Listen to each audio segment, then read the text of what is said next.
January 15th, I almost died. My husband and children, this is the worst part, were told I wouldn't make it through the night. I was rushed to South Health Campus by an ambulance.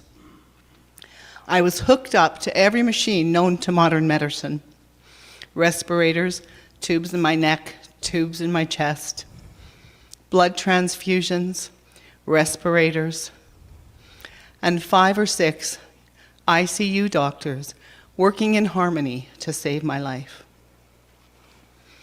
My family described the ICU room as holy, reverent, and sacred, and the most terrifying place they'd ever been in their life. I imagine so, because the veil between life and death is very thin there. At one point, my blood pressure dropped so low, they got out the paddles just as my family walked in. But luckily, by the grace of God, my blood pressure returned, and they didn't have to use them. 10 days in ICU, 3 months in hospital, and here I am. And as one of the nurses, when I came back to Claire's home after 2 months, saw me, they didn't think I was going to be back, said, "God's not finished with you yet." Cara and I are here today to talk about radical release. We're going to share with you how this experience changed our lives. With the prayer as our foundation, the beginning point, that's the beginning point of radical release. We'll share how ridding ourselves of masks and illusions is essential to radical release. We'll tell you that you gotta feel to heal. And the only way to release is to be willing to be so vulnerable that you feel as deeply as you can. You might see a lot of that today. And last, and maybe most importantly, we'll share about how you must be willing to receive love, how you must be willing to release all the barriers that separate you from God. We invite you to experience your own radical release with us today. You know, when one is stripped raw and bare into nothing, all you really have left is God and to pray. That's all you have. And guess what? It works. You know, that night we were at the hospital, and the doctor said to my mother that my mother might not make it. Obviously, all the feelings came up, but also this call to action. I was like, I must gather the troops, hold the line. I messaged everyone and anyone, because personally, I know the miracles that have showed up for her and for me over the last 2 years.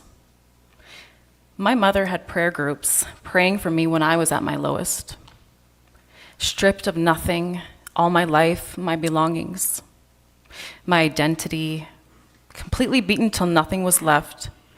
And I witnessed those prayers work magic, little by little, day by day. It was like all the things I needed were just falling from the sky. My mother and I started writing an angel list, which is a list of all the people that would show up at our door with support, money, strollers, baby stuff. I think what prayer has also shown me is that when we pray for miracles, the miracles come as people, which really means we are all gods with skins on.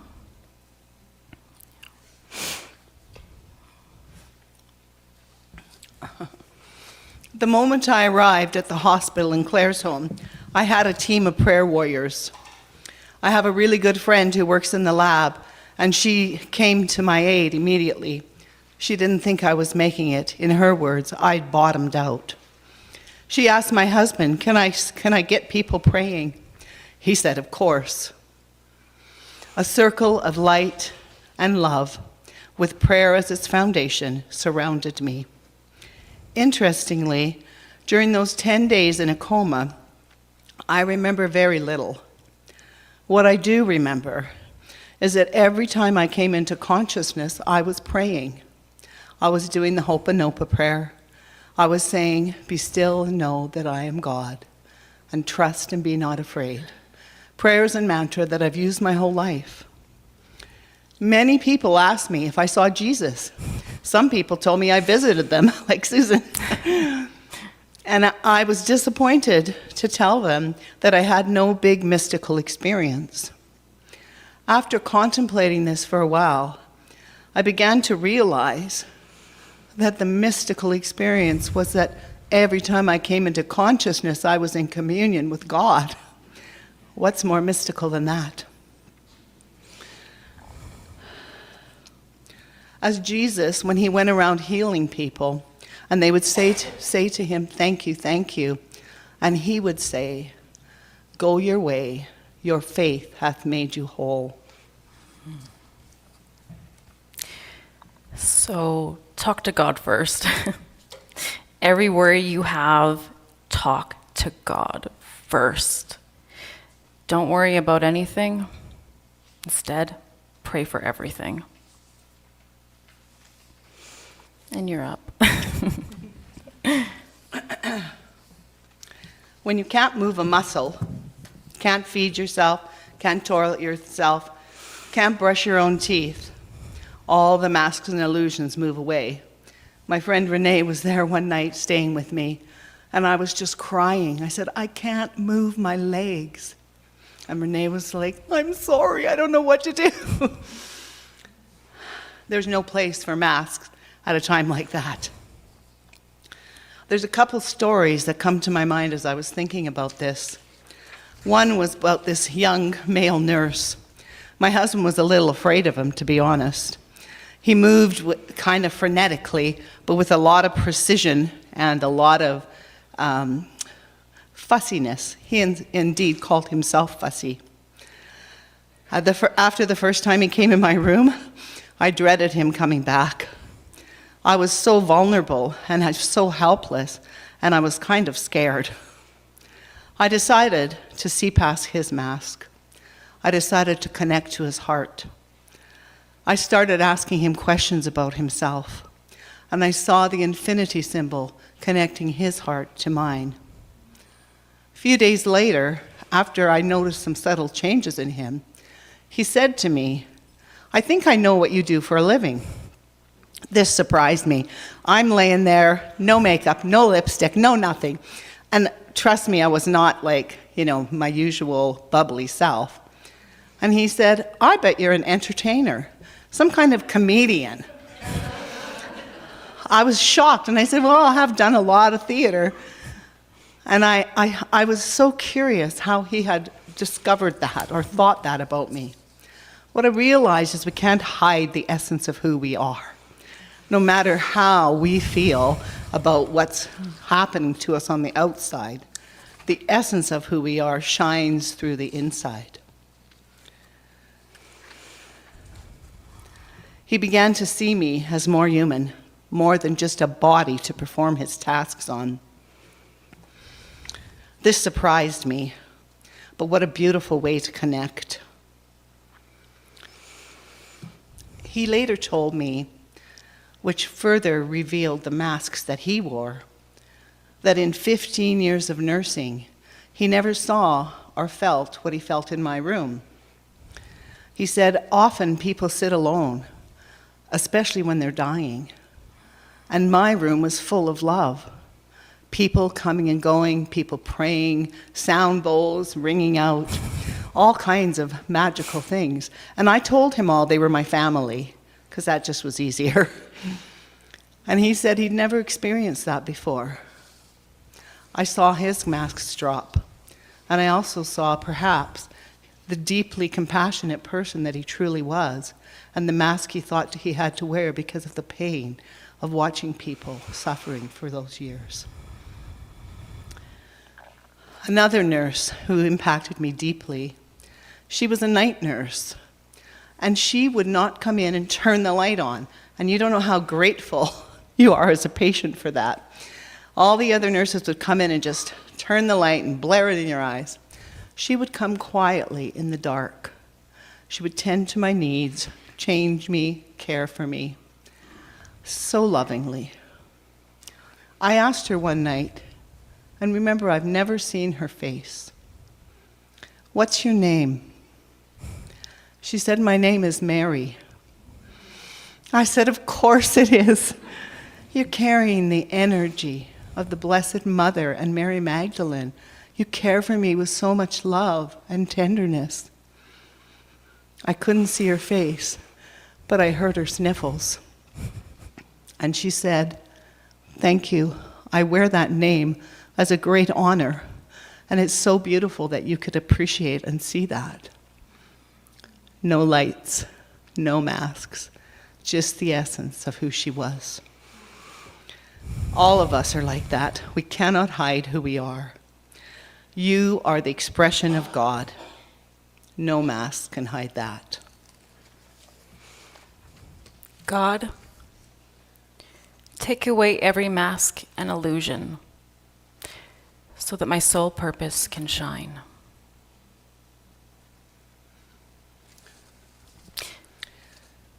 You gotta feel to heal. I've never felt so afraid, so confused, so discouraged, so uncertain, and so tired. But I never felt alone. You see, God sits with us in our feelings. He gets it. He knows we're human, and he knows our faith isn't perfect.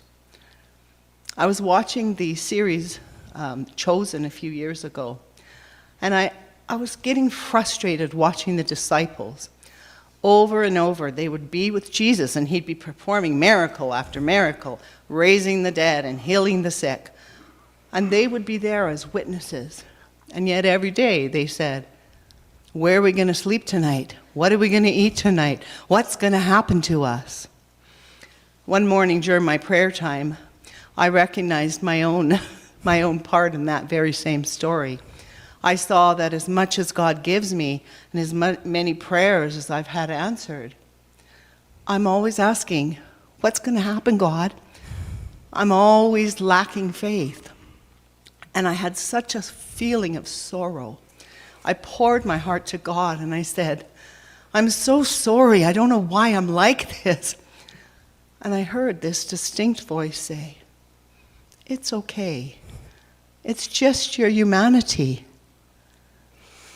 The most important thing is just keep choosing me. Keep choosing your faith." That's what I had to do for those 3 months in hospital.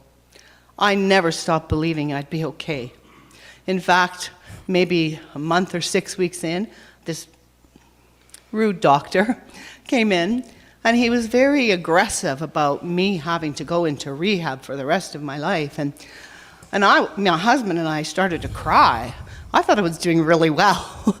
And I think I was in a bit of denial about how sick I was, quite honestly. And when he left, my husband and I looked at each other and said, "No, that is not my story." And it wasn't, as you can see today. I never stopped believing. I kept choosing faith. And here I am today. Every night I would phone Cara. I'd be so tired. You have no idea how many medical tests they can run on a person and how many x-rays, and like everything they could do, they would do it. And I would be so tired and just weary and very discouraged at the end of the day. And I'd say to my husband, because I couldn't use my hands, "Phone Cara." And every time I phoned her, she'd say, "Mom, it's okay to feel your feelings. God's got you, God's in it, and everything is holy and sacred." Love you. So how do I let go? How do I release it? Well, you feel it. Oh, the grit. You talk to God about it. You cry, you scream. You move, you sing, you stomp your feet. Whatever you need to do, do it. And then you breathe.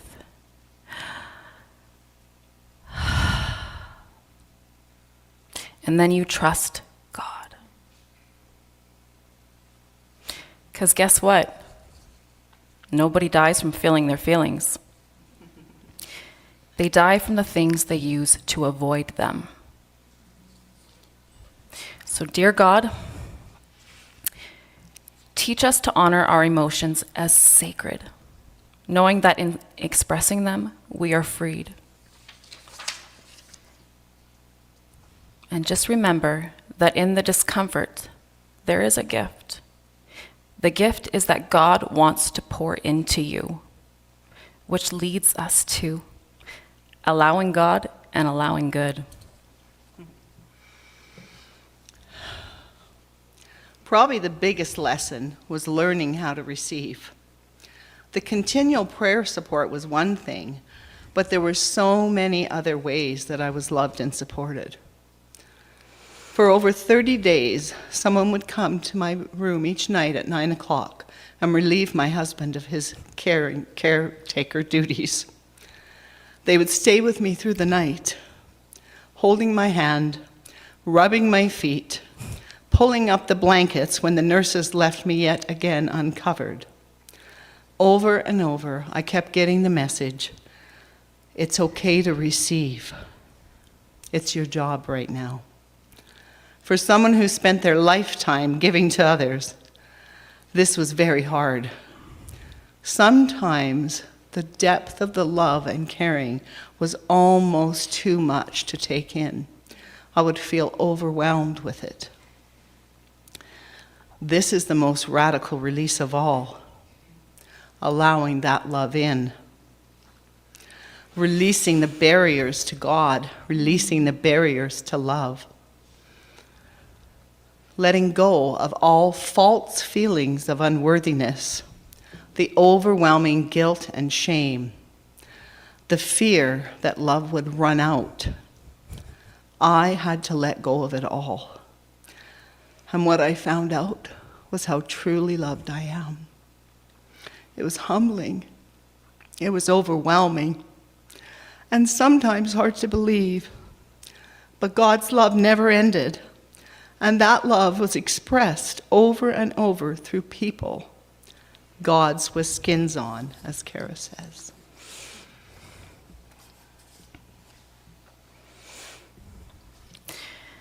God got involved in every aspect of our life because we let him. So let God in. Let him in. Let him do good. Because it's his job after all. You know, one thing I know for certain, with God, all things are possible, just as Katie said today.